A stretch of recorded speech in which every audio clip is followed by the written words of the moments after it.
right. It is done. The button is pressed. Sweets. What's going on, guys? Welcome back to the Odum and Andrea podcast. My name is Odum, and I'm here with, as always, my beautiful wife, Andrea. Aww. And in this podcast, we talk about people that do really cool and inspiring things. Oh. And maybe they'll inspire us to do something, or maybe they'll inspire you to do something. Absolutely. I don't know. We'll see. Today, we're talking about something I don't know very much about. Mm-hmm. It sounds a little bit familiar. It's a book called Wild by Cheryl Strayed. Mm-hmm. And I think it's that movie with Reese Witherspoon. I think I saw it, or we saw it like 20 years ago. No, I have no idea. It's not that old. I don't know. At least even before the kids were born. I have no idea. Anyways. No. No? What year is the movie? I don't know. Hold on. I don't know what year the movie is, but the book was published in 2012. So the movie was 2014. 2014. Well, that's 8 years ago. That's what I said. You said before the kids were born. Exactly. It's the same time. It's around the same time. I don't numbers, it's all subjective. Everything's subjective, right? So so I remember seeing the movie. I don't really remember anything much about it except that she was walking and there was some kind of crazy people that she met along the way. But other than that, I don't know, maybe take it away. Start telling us about this book and maybe, what she did and why you even wanted to read it in the first place. I don't know. So the book is actually called Wild: From Lost to Found on the Pacific Crest Trail. So right. Yes. She's like lost as in lost soul. I don't know what I'm doing in my life or whatever. All right. I can relate already. Yeah. Let's do it. So I don't remember too much about the movie because I think people would probably maybe be more familiar with the movie than the book. And I don't really remember too much. I should have watched the movie. That's fine. Well, let's just talk about the book anyways because we're talking about books. So the book opens the same way that the movie does, where she has these hiking boots on and she's taking one off. She has them both off. And one kind of topples over the side of a cliff and she's like, it's gone. And so she's so done. And so she takes her other boot and she just throws it over too. And she's just done. And I'm just like, she has this like little temper tantrum. And I can relate so hard to feeling a frustration like that and just being like, fuck it. And just like losing. So I guess what is it? She's like in the middle of a walk across the Appalachian Trail? No. Or Pacific Crest Trail. Pacific Crest. And how long is this trail? So the Pacific Crest Trail is 4,265 kilometers. Okay. So it goes all the way from the border of California and Mexico all the way to the border of... California and Mexico? Yep. California doesn't touch Mexico, does it? Yeah, it does. Just bring me a map. California touches Mexico. You mean New Mexico? Or do you mean like Mexico? Mexico. California. Yeah. California is way up on the west coast because, obviously it's on the west coast, but let me see this. All right. It's Las geography Vegas. lesson time. Well, where's the border? Do you see where Oh, there we go. Yeah. Okay. Oh, so just a little bit. Yeah. So, Mexico does curl up a little bit there. Yeah. Interesting. Okay. Yeah. Like I thought... I guess what I was thinking, okay, so there's Washington and Oregon. I thought it was a little bit higher up towards British Columbia. No. But California, it's huge. It's really It's a big huge. state, yeah. I mean, compared to looking at like Alberta, Saskatchewan, it's like nothing. It's nothing. I know. Okay, well, that's interesting. Okay, so Mexico borders 4 different states. Yeah. So California, Arizona, New Mexico, and Texas. Is Mexico going to be called Old Mexico? I don't because know. the other one's called New Mexico. I don't know. Interesting. Okay, so it goes all the way from the tip of northern Mexico to where again? To Canada. To the border of Washington and Canada. And so it doesn't go in through Canada? No. Like once you get to Canada, you're done? Well, yeah, like that. Could you imagine you could like hike all the way up to like... you can. Alaska? Alaska. I think you can. I think. Well, you certainly can't because it's land, but no. whether I don't it's a know well-defined trail. But so the Pacific Crest Trail, I think it was like since 1977, it's been protected and maintained as a Pacific Crest Trail. And so there is like a specific like trail through, and it has like well-defined markings to show you where you need to hike and that sort of thing. Where to camp and all that. Are there campgrounds too? There are campgrounds. Yeah, there's legit campgrounds along the way. But I mean, it's just like backcountry wherever you can find a place too Well, popular. sometimes 10. even it's backcountry, they're still well-defined They're still well-defined. backcountry places. Yeah, for sure. Some for are like sure. actually maintained. Some of them are just people kind of go or they're not Yeah. maintained, but they're like a good spot. Good spot. Yeah. Yeah. So, and you can also even like ride a horse along this trail apparently too. So that's kind of cool. I guess. Can't you ride a horse anywhere? I don't know. I don't see know. it. I don't like know. the Mennonites ride it all over on Yeah, the road and that's true. stuff. So That's like, true. why I not? don't know if there's any laws. I don't know. But anyways, so to kind of start off like at the beginning of her life. So, Yeah, let's take her to this deep and dark and whatever place to make her want to do this. Well, maybe not so much dark, but she has a older sister and a younger brother, and her dad was very abusive, and they were poor, and eventually physical and probably emotional too, I'm sure. I think those kind of go hand in hand. And so eventually the mom kind of gets the wherewithal to get up and leave and be done. So they live in like low income housing, and they move around quite a bit, and eventually her mom finds another guy and they get married, and they were together until her mom died. And so they end up, the two of them together, they buy this 40 acres of land, and her and her sister. No, her mom and her stepdad. Oh, right. They buy 40 acres of land. There's not really much there.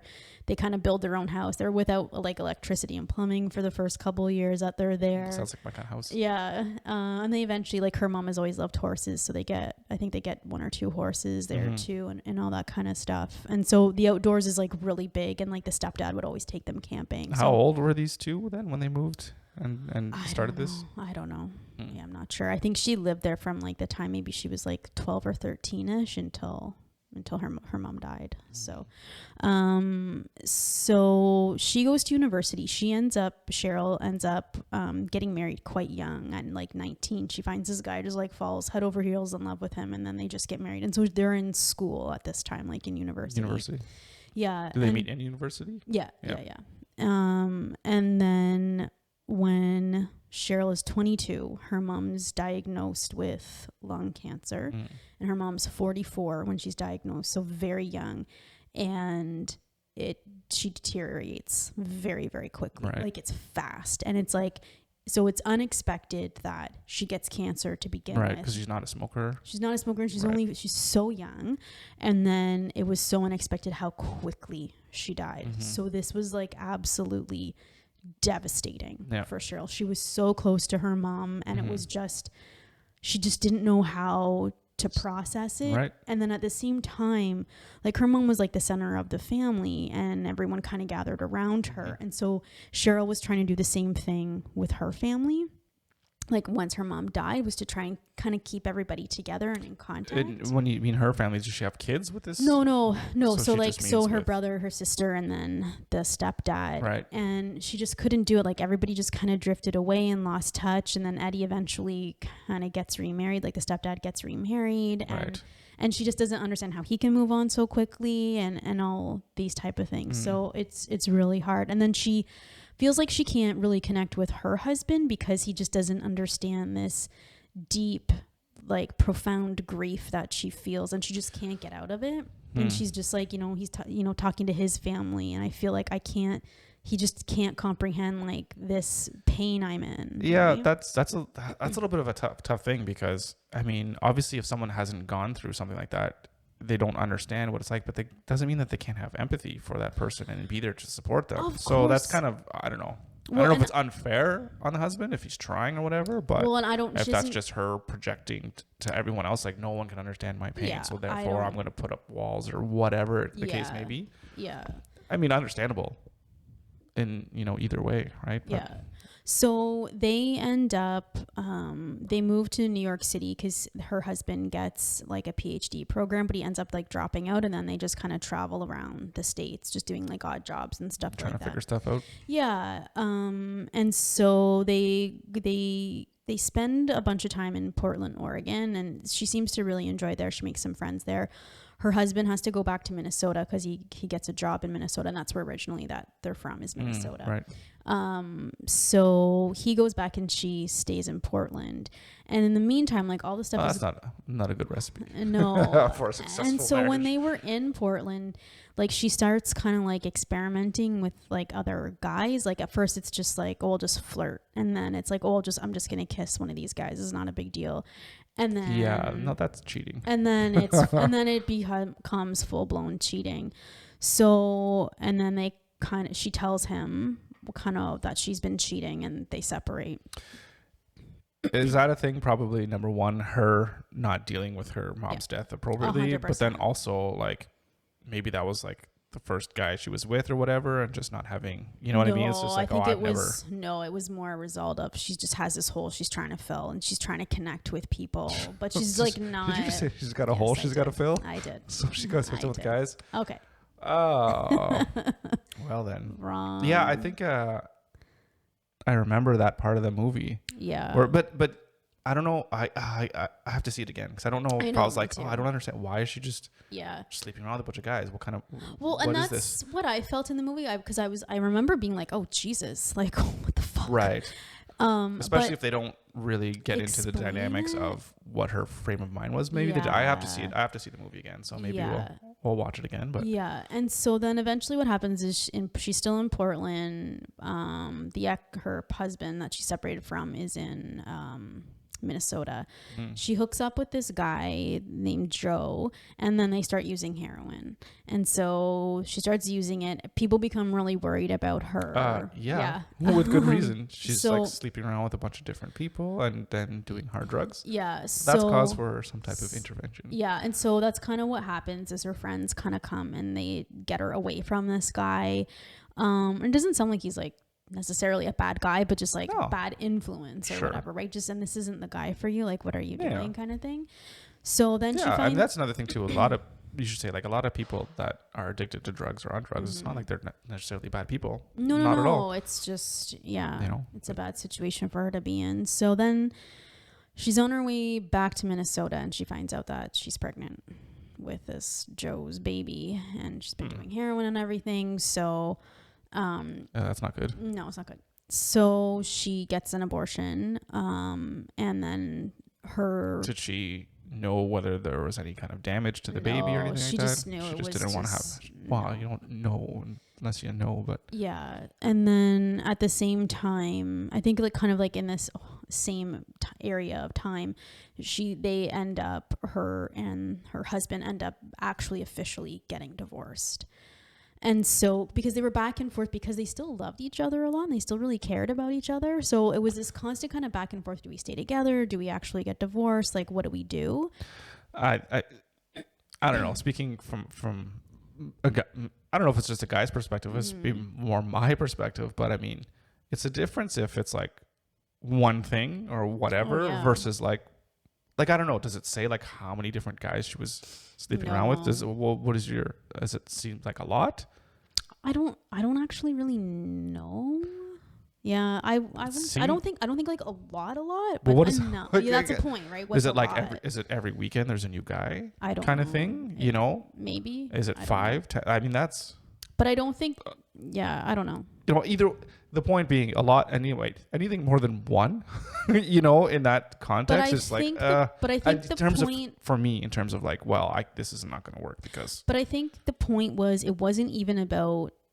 I could be misconstruing this, but the point is it wasn't even really about the cheating. The cheating was just like a symptom of like a deeper issue that she had, right? Like, I don't care what the symptom is though, as if I'm going to be able to. Of course. Oh well, you were under some kind of whatever distress, so therefore it's okay, and I could forgive. Some people can. Well, that's what I'm saying is I think he would have been willing to have maybe forgiven her. Fair enough. But it's like there's a deeper issues here that she needs to work out and work on herself, basically. Right. So, anyway. Well, maybe that's deeper issues that I need to work out of like, well, why can't you handle your wife getting stuffed by 10 different guys? Yeah. What kind of issues do you have? I don't know if it's I'm the one that has the issues or somebody else has the issues. Of course.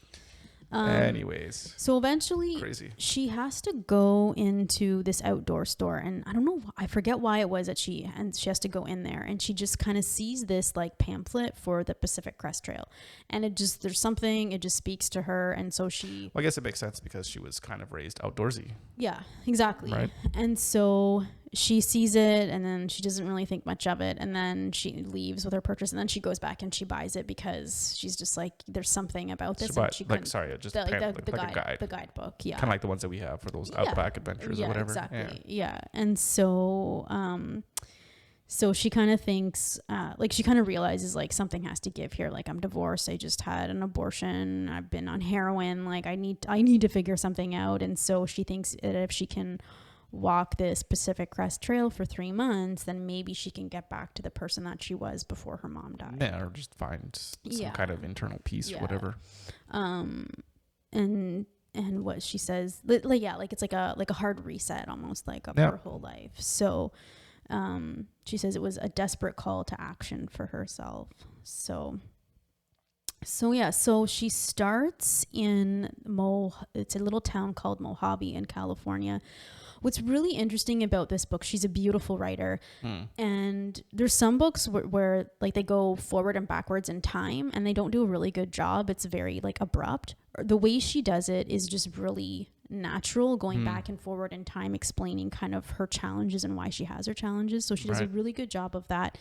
She also does a really good job of like symbolism in the book almost. So, and I don't know, it sounds like it's pretty like accurate in terms of like her journey, but even like starting in Mojave, where it's basically like desolate desert, and there's like nothing and it's just isolation, it kind of like, it completely matches like her mindset at the time too. She's starting at like rock bottom with nobody and nothing, and just it's this desolate area.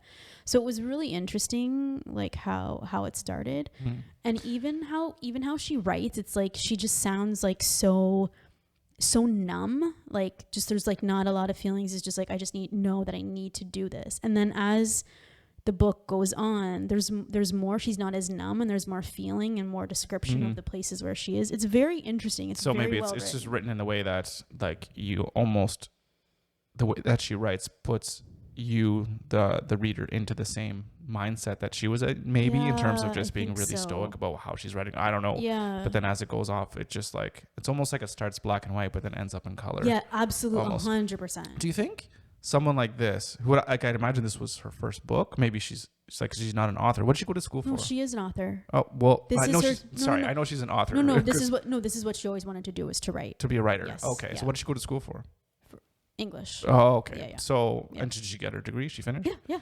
And then, was this the first book that she's ever written? This was her second. Her first was like a fiction novel, and then she decided we'll get more into why. Okay. Well, because one thing I was going to say is like, do you think that people that just, they do something and they're like, I'm just going to write a book about it, that they have like an editor or somebody that's really good that kind of helps them write or whatever? But this is a different story because you're telling me all these things, like, well, that doesn't seem like somebody who's just a first-time writer telling their story to be able to do something that in depth. But no, you can tell she's an actual writer, or has a good command of the English language and what have you. So we'll talk more about that with a couple of the other books that are coming up with in terms of the writing, because we'll talk. We've even had some of the other ones we talked. It's like, it's a great story what they did, but in terms of a book itself, you didn't give it like your typical 10 out of 10, because it's like, well, it's kind of the writing is just like, it doesn't really draw you as much into the story as it could.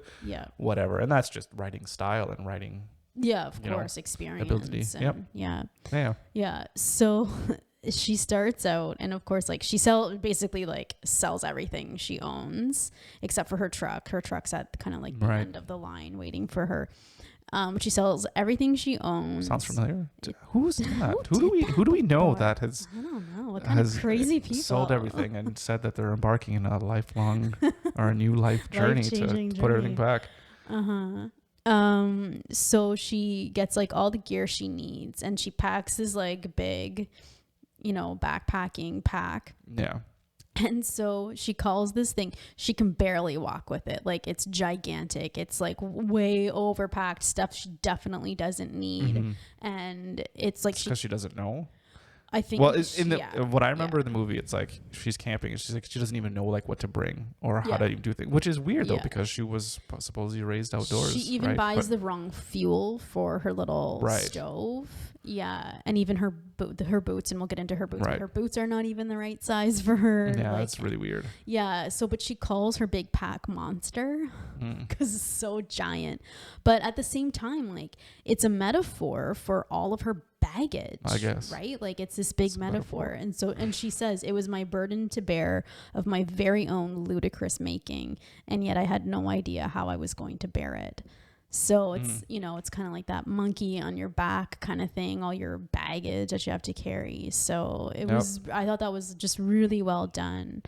And what's interesting about this trail is because it's so popular, there's like registers at different parts of the trail where you can just like write who you are and then make a comment or something like that. Like sometimes they'll be like, oh, there was no water. If you're walking this way, there's no water where we came from, kind of just to let people know different things. Right. So you kind of get to know people. And so she would be walking and someone would come up behind her and go, oh, hey, Cheryl, because she was typically the only woman there.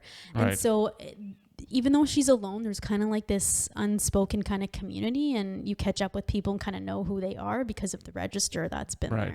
So that was kind of cool. And this is something that's just available at these different like kind of checkpoints. It's not a checkpoint, but just a place where like trailheads or whatever. Right. Yeah. But that's interesting though. That means there's a lot of people that are doing the whole trail too. Then, right? So it's pretty common. It's pretty common. Because I guess it's a pretty, like you said, it's well defined. So it's like nice gravel. We said people horseback ride it. So you probably, you probably wouldn't.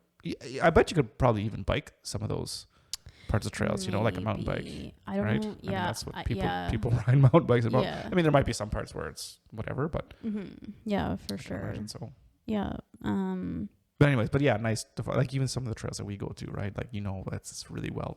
Yeah. Like the Trans Canada Trail, some part of it's paved. Yeah, exactly. I'm sure. Anyways, yeah.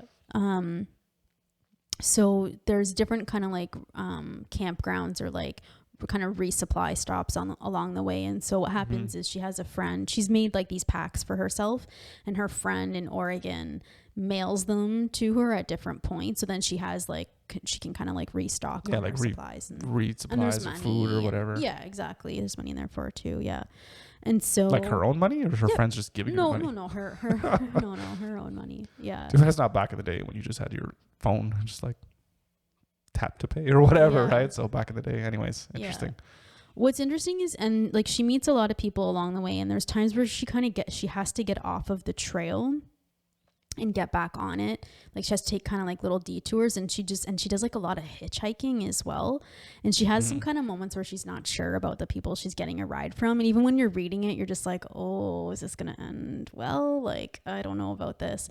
And but yeah, like, so she only really has 2 incidents on the trail where people are awful to her, and it's a little bit scary. But for the most part, like, everybody's just so kind and willing to help out, and just so nice. Yeah, we've always talked so much about this. It's like people are people, and people for the most part treat people with respect and how they want to be treated. It's just in this hyper political, hyper social media attack, always negative kind of thing, that people just have this perception as if like this world is this crazy place where there's just all kinds of evil people running around. It just so happens that all the evil people are all the politicians and the people at the top. Make everyone feel that way. So telling everybody not to trust each other. Exactly right. Just be afraid of everyone and whatever. But I think most people are good people, and if you go out and you'll see that. And so like a lot of people that she meets along the way, because it's mostly men that she meets on the trail, or it's like women that are doing it together or like with their partners. And so everyone's always so surprised because she's a woman, and she's not like, she's like she's smaller. And so they're like, I can't believe like you're doing this on your own. Like, aren't you afraid, and all this kind of stuff. And so what she says is, fear is born of a story we tell ourselves. And so I chose to tell myself a different story from the one women are told. I decided I was safe. I was strong. I was brave. Insisting on this story was a form of mind control, but for the most part it worked. And she says, fear begets fear, power begets power. I willed myself to beget power.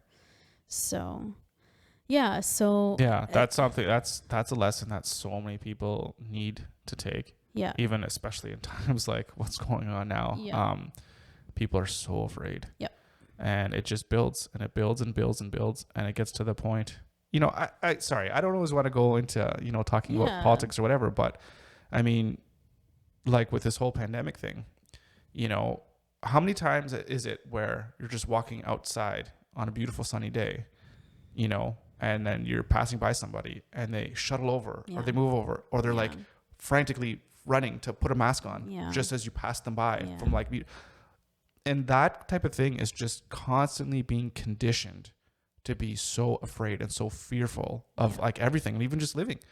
And it just conditions you to just be afraid and live in fear, as opposed to what she is saying, right? About taking control over a thing. And well, and not only that, I think it also goes to speak about our lack of resilience and our lack of struggle, because in this always really speaks to me. She says, of all the things I'd made myself believe so I could hike the PCT, the death of my mother was the thing that made me believe the most deeply in my safety. Nothing bad could happen to me. The worst thing already had. Yep. And so like that one really spoke to me, because in even just in our life together, so we've had so many awful things happen to us, and so it's just like the small things are just like okay, like it's not a big deal. Literally, I've done way harder. Like, no, 100%. Putting everything into perspective. Yeah, it reminds me a lot about. I'm thinking about Amanda Palmer and how she is so open to just putting herself out there and being like, hey, I need a place to sleep or whatever, and like going to random strangers' places and houses or whatever. I mean, that's in a position of vulnerability, I guess you can say, right? But Absolutely. it's just having that lack of fear or understanding in oneself and knowing who you are, to know that, I don't know, to not let yourself be consumed by that fear and not letting yourself live the life that you want to live. Well, and like she says, it's like choosing to beget power and feel like you have power rather than that fear. Yeah. And it's not to say that you just go do stupid shit. You know, there's always worry. But, you know, just like when we're camping, right? Like what's the biggest thing that we're always like, oh, just, I don't want to get eaten by a bear or anything like that. So you're just constantly thinking about that. But like, what is it in Canada? Like, how many people, like in Algonquin, like 2 people in the past like century have been like killed and attacked by a bear, and people see bears all the time, and you know, like, but that's what you're worried about. Yet, you know, how many people die in a car crash every day or whatever. It's like, I don't go into my car being afraid of my life, you know, but I should in comparison to the other things that I do, because I have a much greater chance of getting in a car accident and dying than I do of, you know, going camping and getting eaten by a bear. Right. So, unless you're that grizzly man guy, the guy. Oh, Jesus. So, but that's the thing. That's like, okay, well, maybe you just be a little bit smart and not go live with the grizzly bear. Oh, look at tiny little grizzly bear. I'm going to cuddle up with it. Yeah. Anyways. So she also says, the thing that was so profound to me that summer was how few choices I had and how often I had to do the thing I least wanted to do. How there was no escape or denial, no numbing it down with a martini or covering it up with a roll in the hay. So it's like, you just have to, it's either you're going to just do what you need to do or you're just not going to do it. Like there's no choice. You don't, there's no numbing technique here, right? And so in a way it reminded me of our trip when we were going through Algonquin. Yeah. And we get to that super crazy long portage. Oh, that was fun. And you're like, fuck, I forgot the little, what is it? The little pillow to go. Well, it's on the yoke. Yeah. When you put your canoe over top. And you just portage with it. It's on your shoulders. And you didn't bring that pillow. Just like a little cushioning. Yeah. And it's just like, well, we don't have a fucking choice. Like, get going. Well, you didn't. Well, I did. Yeah. I'm not lifting a canoe over my head. But 55-pound canoe with you know another whatever 40 pounds on my pack. Yeah. Oh, good times. Yeah. Yeah. So, and then just like another thing too. So hiking the PCT was hard in a different way, in a way that made the other hardest things the tiniest bit less hard. Perhaps the impulse to purchase the PCT guidebook months before had been a primal grab for a cure for the thread of my life that had been severed. And so again, it just goes back to like the worst had already happened to her. And but I love the way she put that. Like it's hard in a different way. Just puts everything into perspective, you know, about like what you're, you know, like the day-to-day grind of modern society that we have here, at least, you know, in Canada, probably in the States too, is that little problems, people are, you know, bitching about this at work, or not saying that I certainly do. You know, all the little things you get, you know, having to wait a little extra in traffic, or I didn't have the thing at the mall that I wanted. And it's just like, these are the things you get worked up about. It's like, you got to put this shit in perspective. I mean, did you ever try walking across the country without a backpack and talk about different problems you have? And it just makes everything else quiet, I guess, and maybe more peaceful. So. I really think it reminds me a lot of Fight Club, where he's like, you know, after fighting, everything else is turned down. So he's like, he's in the office, and then the boss is talking. He's like, I can't even hear you. Whatever, right? Because it's just like everything, nothing else matters. Because it's like you toughen up. You just get mentally and physically stronger. You know. Yeah. And you know more of who you are and what you can accomplish. Yeah. So just going back about the actual feat of walking the trail. So you said she hitchhiked a lot. Like, is that to get around spots, or was she jumping ahead? Because she wasn't like, I'm gonna set a record by being the first, or walking it the quickest or whatever, right? No. So she didn't care if she. So what happened is one of the first times she had to get off the trail was when she realized she bought the wrong fuel. So that would have been like right at the start. Yeah. It's like so first day one. She tried. Shit. I think it was like for like a couple weeks. She tried to just get by on like anything she didn't have to cook. She tried to get by, but then she found a point where she knew there was a town nearby, so she was able to hitchhike and find a way to a store to get some. Okay, so just like hitchhike into town and then hitchhike back to where she started, or did she like go up the trail or anything? I can't remember. Right. But the biggest, it wasn't like one of the like we were talking about with. Like some of the other ones where they had to make sure, like with Ash Dykes, right? It wasn't like you want to make sure you're walking the whole thing. It wasn't really about that for her. That's what I mean. Yeah. It's just the going through the whole process of doing this. Yeah. And the big problem that she faced, she had to take a huge detour, is because the snowfall that year was insane. And so there was still snow because I think it goes through 2 or 3 main mountain ranges, and so it was the Sierra Nevada mountain range. They had record snowfalls that year, and so the snow was still not melted, and so many hikers that year, they didn't do that piece of the trail because there was hardly any way to get through. And not only that, was like really dangerous with ice and stuff too, or avalanches or anything like that. I don't know about avalanches, but just ice and snow. It's like climbing or hiking a mountain. It's dangerous. It's dangerous. So that was the big main one. Did she skip that part? She did. She went pretty far, but then she had to, it was this whole big long, she had to get a bus and go around, and it was a big mess. It sounded like to do. And then she had to even change like the end point of her hike because she wanted to make sure she was doing like 3 months. That's what she had planned. Right. And so she had to plan to walk all the way through Oregon. She hadn't planned on walking all the way through Oregon. She wasn't going to go through the whole to start to the start and end of the trail. Yeah, no. It was never. It was just like a time. I just want to be out for 3 months. Yeah. So she did have to do that. So.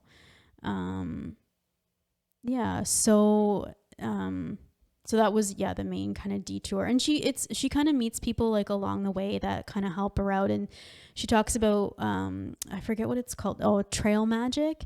And so there was points where it was like so hard and so hot. There was points where there was this one instance where there was like no water. And someone said, oh no, there's like a big kind of water tower. You can fill up your water there. So she didn't bother to bring a bunch of water with her. But when she got there, the water was all gone. So there's parts where it's like, it's really, really rough. But then at the same time, you have this like trail magic that kind of happens and these moments that are really beautiful. So she's at this one point and she hears this noise, and all of a sudden this like llama comes out of nowhere. Yeah. And so it was just this older lady walking with this little boy, and they had this llama, but They had kind of like a cute conversation. You know, you just meet these nice people.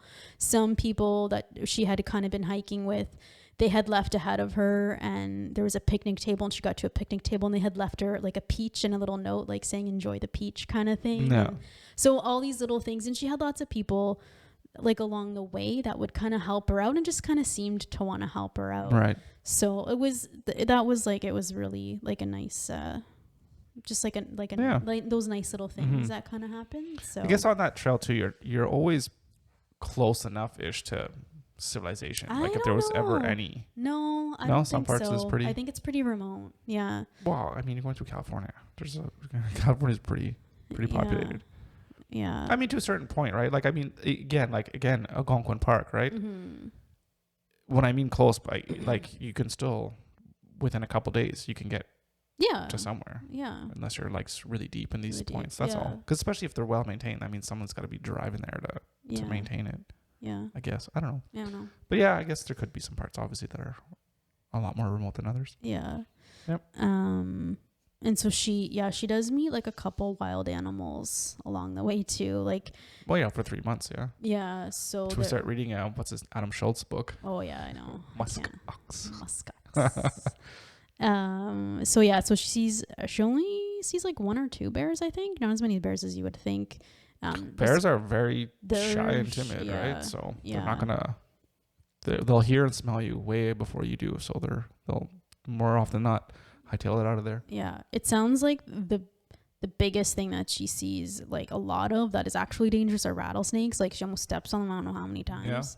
Yeah. So which is kind of nuts. Yeah, but again, those ones are fairly timid too, right? They're not mambas. No. They're just gonna sit there and whirl their little things. So it's like rattle your saber, okay, tough guy. I know. I'll just walk around, I guess. Yeah. So then the other kind of symbol that was there too was like this whole thing with her boots, because her boots were like not they weren't fitted properly for her, and so she's walking and her feet are just like tore up, and so she's in so much pain all the time wearing these stupid boots, and she starts like losing toenails, which happens as a runner, and you lose them. And so it's interesting because that could kind of be a symbol as like, you're like shedding the old and what the new kind of thing in a way.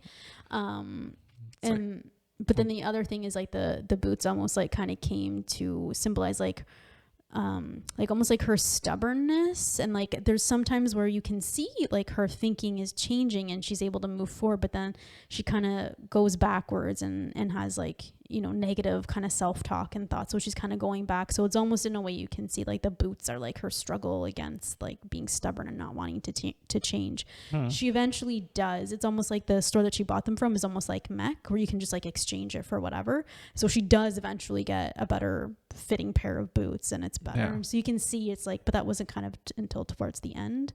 So you can see like she is changing and growing along this walk that she has. So that's interesting. I mean, you talk about stuff that's like, oh, this is a metaphor for this and whatever. Like, I don't know. It's really tough too, because I think of like, like Russell Brand, and he's all like this ultra spiritual, super like, I'm just like, bro, I'm not sure about all this kind of stuff. But I guess you can. Like, I mean, it makes sense though, right? I mean, I don't know. Like, oh, your feet are shedding. It's like, or you just have really bad pairs of shoes. Yes, of course. And you need to fix it, get it all done. But whatever you need to do to maybe come to some kind of realization of growth and changing as a person, I think that is a deeply personal and spiritual thing that everyone needs to go through. And whatever makes sense for you and how you could understand it, then that's fantastic. And I could totally see that. Yeah, it's like I could say things for my life. Like I could say like this office, and constantly rearranging the office is a metaphor for me trying to change and transform into where it is that I kind of need to be, and I'm just not sure where that is yet. So that I tried, you just that constant struggle. So I mean, I could totally see that, whether I believe in that or not is another thing. But what I guess what I'm trying to say is like, this is why the book is good, because of her as a writer and how she's writing it, right, and those symbols, putting those symbols in there for you to try and understand what her journey was like. Right. So, no, that's really good. Yeah. And but that's interesting because in a book like this, or somebody does a journey, maybe they'll just write and just, this is what I did. Hey, it was really cool. Yes. But this one is like, oh, well, here, maybe there's deeper things that you can think about. And maybe what you can do is you can maybe think about how this might be present in your life and maybe what you can do. Absolutely. To find your wild or find your Appalachian Trail, or it's not the Appalachian Trail. I don't know why I keep thinking of that. Pacific Northwest Trail. Pacific Crest Trail. Pacific PCT. And then so she says, so she gets to Oregon, and she does take a break in Ashland, Oregon. She stays there like a couple days. It's like a bigger city, and just kind of hangs out for a while and that sort of thing. And then she kind of gets back, and it's very it's like rainforest kind of along in where she's walking in Oregon. So there's lots of rain, but it's like very green. So it's interesting because that's like such a different environment from where she started. Yeah, right? the Now desert.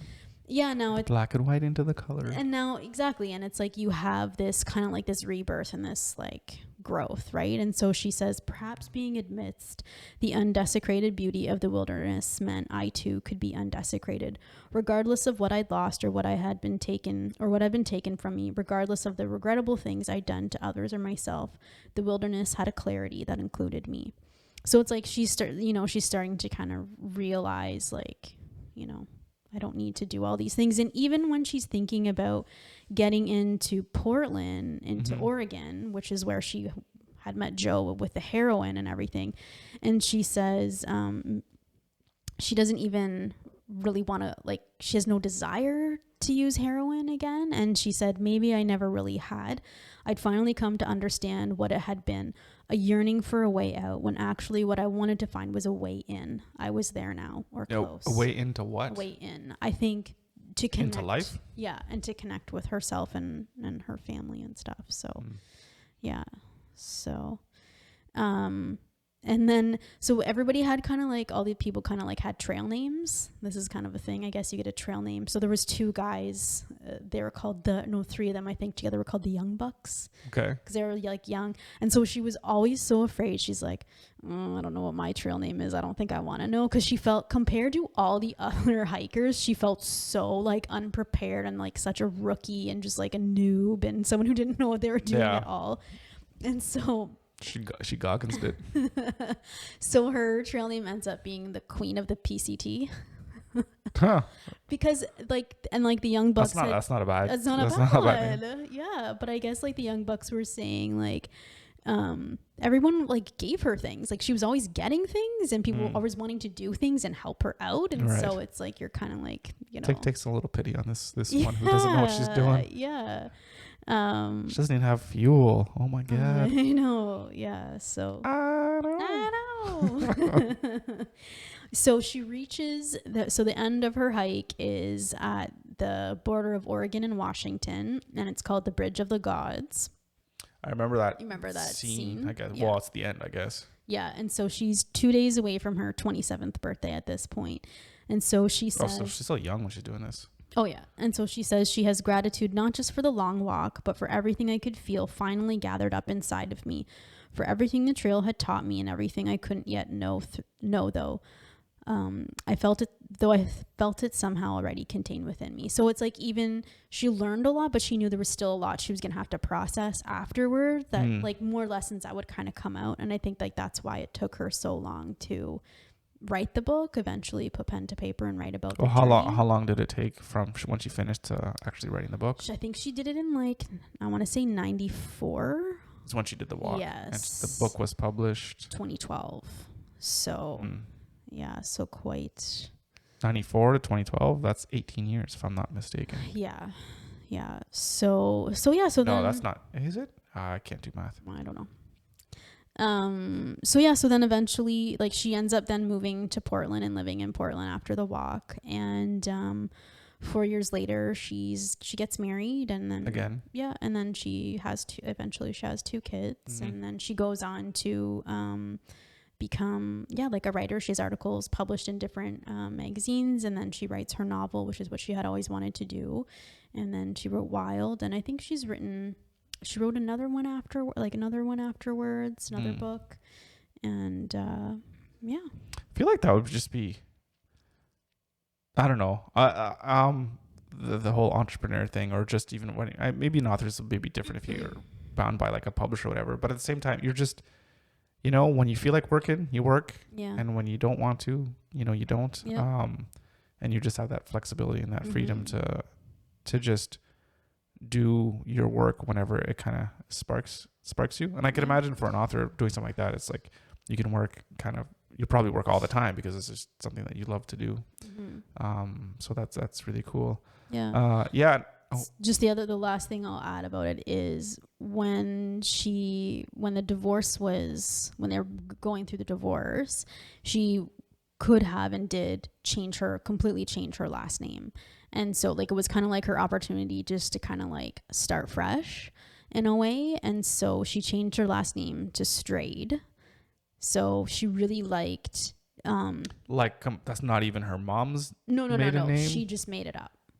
She made up her name. Yeah. Interesting. And so the reason and she chose Strayed, and she talks a little bit about this in the movie actually as well, but it's but the reason she chose it was like she strayed from her husband. She's a stray. She doesn't have like parents really anymore or family anymore. So it was almost this like indictment against herself. What about her brothers and sister, or a brother and sister? They're not very they close? weren't really close. Like Are they full blood brother and sister? Yep. But like I said, like she felt that guilt of like not being able to hold everybody together once her mom had died. She felt like she had to do that role and she couldn't do it. That was a really hard thing as well. So yeah, it was almost like a brand to kind of like remind her of like how awful everything that she did was, and she had strayed and done all these things. But then on the trail, she realizes that it can have a different meaning, and it can mean like wandering and entering wild places, and she starts to begin to see the value in that and change. And you can see it's this whole change in mindset of what it can mean to her. So that was pretty symbolic, I thought, as well. So that's interesting. Yeah. That's very interesting. So all in all, it was, I think 1,100 miles, which I'm going to look that up because you're going to ask how many kilometers that she did. Oh, so she didn't do 1,100. That's about 1,700 kilometers. Oh, nice. 1770. Yeah. So in 3 months. Yeah, so but the whole trail you said is 4,000 kilometers, so she just about a little less than half. Yep. That's not so bad. No, it's not so bad at all. Yeah. That's not so bad. Is it something that you want to do? Let's go walk on the trail. Yeah, like if you look up, please look up pictures of it, because this trail just looks incredible, and just all the different like ecosystems you go through would be really awesome to see too. Like you're going from desert all the way to rainforest, like that would be incredible. Yeah, and well, it's not rainforest. It's like more like it's what is it? It's like temperate rainforest. Yes, I can't remember what it is, right? Because it's not like it's not tropical. Tropical. Yeah. No, it's temperate. So and that's as you get more up to Oregon and Washington. Yeah. Yeah, because there's old temperate growth forest there and all that stuff. Yeah, there's temperate rainforests in British Columbia. Yeah, well, I mean, all that stuff that goes out, the currents or whatever come up from the ocean, and then they hit the mountains, and then they just kind of always raining down. Yeah. So, and of course it keeps it nice and warm, which is nice. Yeah. So I would totally do something like that. It just... not having showers. Well, see, I remember she went. You can stop again. That's why I'm saying there's certain parts where I'm sure you're close to towns or whatever. I'm like, you're in California, so I'm sure it probably goes somewhere through like LA or San Francisco and all these places. You don't. Not even close. Okay. Even close. But there's there's campgrounds she stops at and she has showers and stuff there. So yeah, for sure. But there's obviously big stretches of time where she doesn't. Yeah. So. But it does sound like just absolutely beautiful and like a really good test of your character. Well, like I said, like in any of these things, the thing that you're going to talk about the most is like, where am I going to shit? Yep. Where am I going to sleep? Where am I going to eat? And where am I? Even that is easy. Like it's easy to like even when we were like cooking, it's fine. You have your little camp stove. I actually like it. You put little twigs with the fires, or you have your little gas thing or whatever. And it's a pain in the ass because you have to whatever. but that's not the hard part. And even prepping the food and like dehydrating and stuff, that's actually fun. Well, she talks about like all the food she prepped and dehydrated. I was like, oh, I feel that, because like that's how many months did I do that for? Yeah.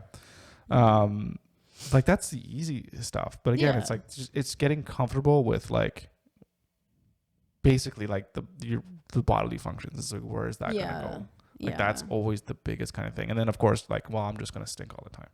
Yeah. You know, because you're like I said, you're not showering or whatever, right? Yeah. You know, and then like bugs. Yeah, it could be a big thing. Yeah. There was a thing too where there was a forest fire at one point, and the people were like warning her when they saw her, like there was, you know, a forest fire, and it didn't come close, but you could tell, like, remember even the summer that we went, there was a lot of forest fires. Well, there was lots of warnings. Every place we're going, where you see like the signs are like, extremely high. Yeah. And there was times like I remember like out like past Thunder Bay, you could see it in the sky, like you could see the smoky haze. So but no, I would totally do something like that. I'm gonna convince the kids to do that. I mean, this is the thing too. It's like, this is like when you're young and you're by yourself. I mean, if you have the opportunity to do these kinds of things, do it. That being said, just because we have kids doesn't mean we're not going to do anything. And this type of talk is dangerous to me, because I have all these things planned in my head. It's like, you know what, forget it, because I just want to go somewhere and do something, which we're going to do. I don't know what it is yet, but we have to do something. Absolutely. Because I don't know, I just want to.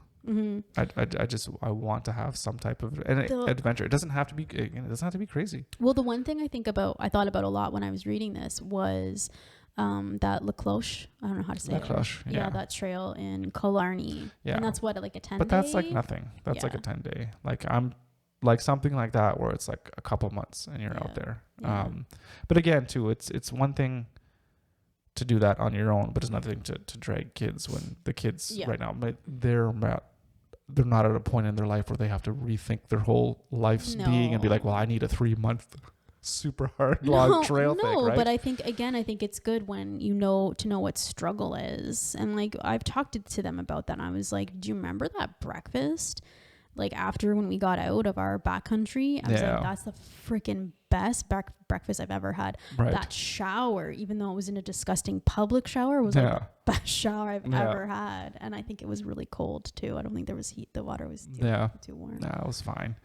But but it's like it makes you, and then it makes you know, like I can do hard things. And so if like this isn't actually an issue for me, like the customers are rude to me or something at a stupid job, it doesn't matter. Who cares? Like, and you can hold your composure, and you can hold your cool, and you don't have to road rage it out or whatever. Exactly. Right? All those things. Yeah. So we're gonna need to get together, and we're gonna have to start planning our stuff out. Let's get together. We don't often get together. We don't often get together and do a little chitty chat. But we have to start planning. And I was thinking the other day too, is like, maybe we should start like live streaming or what have you or something, and we could just have like open discussions about just anything. I don't know, just like bounce around ideas that we have. Like, hey, what do you guys think if we did this? let's put it to a vote. Let's see, climb Mount Everest, or K2, or walk the trail, or head down to Madagascar and walk that. What do you guys want us to do? Who's gonna vote for it? I know. Well, who's gonna pay for it? If you vote for it, you put your money where your mouth is. We'll tweet Elon Musk. He'll pay for it. While you're spending $43 billion on Twitter, maybe give us $10,000 so we can go do our little a trip. But that's the other thing. That is the logistic part of it. It's like, oh, let's do this. I would do it right now, but then it's like I literally have no money. And what are you gonna do afterwards? So that's that to me is actually the most constraining thing. Absolutely. Of doing this. And it was. But there's ways around that as well too. Yep. Right. If you want to do something. It was for her too. Like she didn't have a lot of money, so. Yep. But she also didn't have 4 mouths to feed. No, like I'm perfectly fine on living off 99-cent craft dinner once a day. Kind of, you know what I mean? Of course. but I'm not going to malnutrition my kids that way, No. Yeah. Unless I, absolutely have to. And Yeah. I don't absolutely have to. So, So but there's balances, and like, this is the thing. If you want something and you want to make it happen, there's ways to make it happen. Like, how many people have we read about that I wanted to do this crazy trip or whatever, and what do? They just work hard and they get sponsors and what have you, and you figure it out. Yep. So, if all these people can do it, I'm sure we can as well. Yep. No, absolutely. Yeah. So Wild by Cheryl Strayed, 1 to 10 in terms of just a book, I guess. Is that the rating? I can't remember. In terms of a book, 10. She's a beautiful writer. Her writing is just absolutely beautiful. You can tell this is what she does for a living, that she just loves it. It's beautiful writing. Another 10 out of 10. And in terms of adventure and inspiration, like I'd give it like an 8 for sure. 8, an 8. I think because it's nothing too crazy per se. And it's more of like a very personal journey. Right. I thought it was like really incredible that she would choose like to walk this far and to not even walk. I mean, like she's hiking, like some of the stuff is like, I mean, it's rugged. So to choose to do something like that, to figure your shit out, like that's pretty incredible. Yeah. Most people don't do that. No, most people just hit the bottle. Or something else. Right. Yeah. So it was head down to Big Pharma, and I'm sure they have some prescription for that. They got lots. Yeah. Yeah. So, but it was. I definitely recommend the book, and now I want to see the movie just to see like how close it came. So yeah. Cool. Yeah. So that's all I got. That's the book. Yeah, it sounds really good. So I'd pick up the movie, and I do want to watch the movie again after talking about it. Yeah. And for me, really inspiring story, really great story. I have so much respect for people that are willing to challenge themselves to do things that I don't know if she never thought it would be possible, but obviously not prepared and maybe not thinking. I don't know. She probably knew it was going to be hard, but maybe not as hard as it was because of how unprepared she was. I don't know. But anyways, full respect. Yeah. And kudos for putting yourself through that and coming out at the end a better person, right? And probably a better mother and hopefully a much better wife too, and all that stuff, right? And I think so. You just have your shit together. Yeah. And that's sometimes that's just what it takes. Yeah, absolutely. I think a lot of people can go for a little more struggle in their life. Absolutely. Yeah. Cool. But good struggle, not bad struggle. Yeah, no, that's good just struggle. shit. Yeah. When anybody live through wars and all that kind of no. crazy fucking bullshit that no one should ever have to deal with ever. Exactly. Yeah. But anyway, it was a good book. Cool. All right. We done here? We're done here. I think we're done. We're done. As always, I will say thank you so much for listening. Yes, we really you. appreciate it. Yeah. We love doing these podcasts, and so thankful to have you on board. And if you like what we do, check out our website, odumandandrea.com. And we're going to be, as we were talking about, probably putting some new types of content out there once we get our shit a little bit more organized other than the podcast, whether that's live stream or Zoom Hangouts or whatever it is with everyone. We'll figure it out. We'll figure it out. Yeah. And with that, crisp high five. There we go. You did it. Congratulations. I don't know why this feels for you as if like the most great accomplishment ever. I high-fived and our hands touched and they didn't. No, it's fine. What do I do with my hands? Where's your? I don't know what to do. You did succeed, so I'm very proud of you. Proud of your high-fiving abilities. Thanks for listening. Thanks for watching. Thank you. We'll see you next time. Bye.